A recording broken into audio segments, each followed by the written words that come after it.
The number one country Americans want to move to the most, says survey of over 100,000 people. This came out in CNBC, and I really disagree with them a lot on this, and I'm going to explain why to you. But you have to be really careful when you look at articles like this, because they don't take so many things in consideration.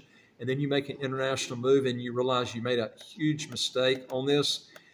U.S. travel to Portugal has boomed in recent years, and it's now the number one country where Americans are hoping to move abroad. And that's according to a survey of 116,363 Americans who looked into leaving the U.S. throughout 2024, administered by Expatsy. It's a company that provides relocation tours and expat resources.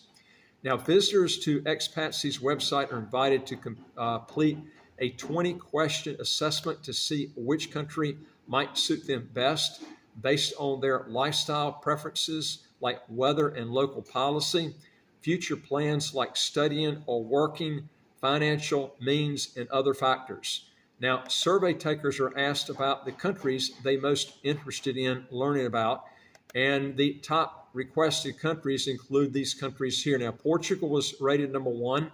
Spain was 2, UK was 3, Canada was 4, Italy 5, Ireland was 6, France was 7, Mexico 8, and New Zealand was 9, and Costa Rica was 10. Now, the funny thing about this survey is I wouldn't pick any of these countries, especially if you're a high net worth, except for maybe 2 on here, Costa Rica and Ireland. And Ireland, both of those countries, you can live totally income tax free if you move to Ireland and you are filing as what's called a non-dom.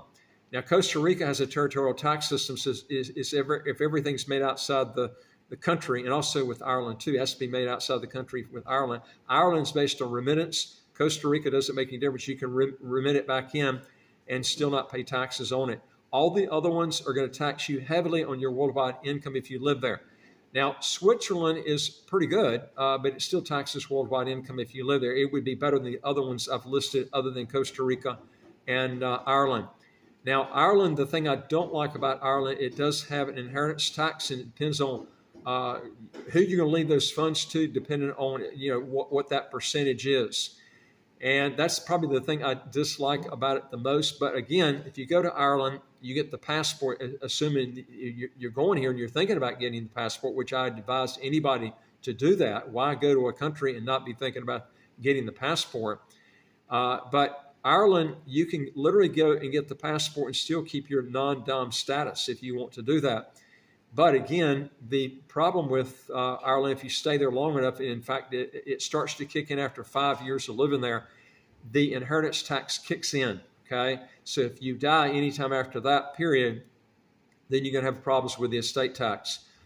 You can get the passport, move out, but, we're talking about moving to a place you're going to stay there, the rest of your life. So this is something you might want to think about. Now, one country that was not listed on here that I would like to bring out is Barbados. I actually like Barbados now better than Ireland, although Barbados has less visa-free countries that you can travel to on that passport than Ireland. It's got more visa-free travel than St. Kitts. But the thing I like about Barbados is it doesn't have an estate or inheritance tax, and the weather's a lot better too. These other countries they listed, you either have a passport issue, you got to relinquish your other passports, or you're going to be taxed out of your butt. And this is the thing I don't like. So these are some things they just don't bring out. And I'm going to tell you why they didn't bring it out on this. Most of these people are liberals and they love socialism, which I'm going to bring that out here in a minute. Most of them actually are moving because Trump got elected, which is kind of good because it's flushing out some of the socialistic wackos that are living in the U.S. I noticed that several of these movie stars or talk show hostesses now are moving outside the U.S. They were very liberal. But now they went on to say here, why Americans want to move abroad. Well, the top reason people give for wanting to move out of the U.S. is for adventure, enrichment, and growth. According to the survey, now some 56% of respondents say the U.S. is too conservative. That's because Trump got elected. While 53% feel the country is too divided. Roughly half the expat curious say that they want to move for more or different freedoms and to avoid the threat of gun violence. Now, 41% say they hope to save money while living abroad. And that's a good reason, because you can find a lot of places that are a lot cheaper outside the U.S., especially healthcare. Now, 2/3 of expatsies test takers say they want to leave the U.S. by 2026, with 12% saying they hope to move in the next 6 months. Now, 30% hope to retire abroad, 18% are seeking a digital nomad visa, and 17% say they will move with a skilled worker visa. Now, more Americans have considered moving abroad since the 2024 presidential elections. This is really flushing out a lot of the liberals that it's not for socialism purposes, because Trump's coming in. Socialism is a lot less. They like liberalism. And so taxes is not a big thing for them. And this is probably one reason they didn't put anything in the article about this. But the CNBC analysis of U.S. Google search data showed a spike in users searching for terms related to how to move to X country beginning in June 2024. Now, site traffic to expatsy spiked to nearly 51,000 visitors in the month of November, up from roughly 8,000 in October following President Donald Trump's reelection. Now, the business of moving abroad is booming. Interest in expatsies resources tend to rise after contentious political events, and which co-founder Jen Bennett was talking about with her husband, Brett Andrews, who had the company together in 2022. They started this and saw a first wave of interest after the Roe versus Wade decision was overturned that summer.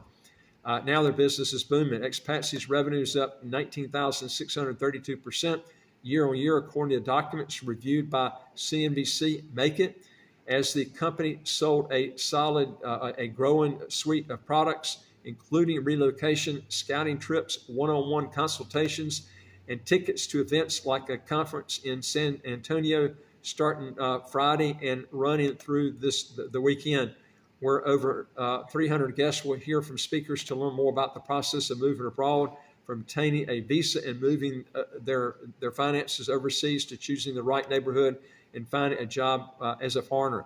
Now, this is a business you ought to consider, because this is all your revenues made outside the country. Now, I don't know what they've done for their taxes. It looks like they really didn't choose a really good place if they moved to Portugal themselves, because Portugal taxes you heavily on your worldwide income. This is why you need, this would be a perfect business too. If you like traveling a lot, this would be a great business to do, and you can do this from any place in the world. But when you do this, pick a place that doesn't have an income tax or doesn't tax income outside the country. Now, the company helped more than 200 people on their relocation tours in 2024. Barnett tells CNBC Make It, and about 5% have fully moved, and another 25% are in the paperwork stage, meaning they filled visa applications or have appointments to file. Now, they were talking about here, if you want to boost your confidence, income, and career success, take one-on-one smarter CNBC Make It expert led online courses which aim to teach you critical skills to succeed that you didn't learn in school. Now, I would advise you folks, if you're looking for, to moving abroad, don't just look at places maybe that you enjoy. Combine it with places you enjoy, also places that don't have an income tax, where you can get the passport and it allows dual citizenship, and you don't have to relinquish your other passports. These are the things you ought to be adding to this list they've got here. And they didn't even talk about passports. They didn't talk about tax issues. These are things that after people move, they find out they made a mistake, and then they end up relocating to some other place because now they're paying taxes out of their butt, okay? Folks, if you want to know more on how to legally get your income taxes to zero, and also it would help us a lot on our algorithm of our channel, folks, if you want to do us one favor, give us a thumbs up if you like our videos, and pass the videos on to your friends. And if you want videos automatically, hit the subscribe button on the right of your screen right here, and you'll get new videos automatically as they come out. And if you would like to get your income taxes to zero, or how to get a passport as quick as around 4 months to a year, go to our website, www.citizenshipquickly.com, and just ask for some help. And I'll look forward to talking to you on the next video. Take care.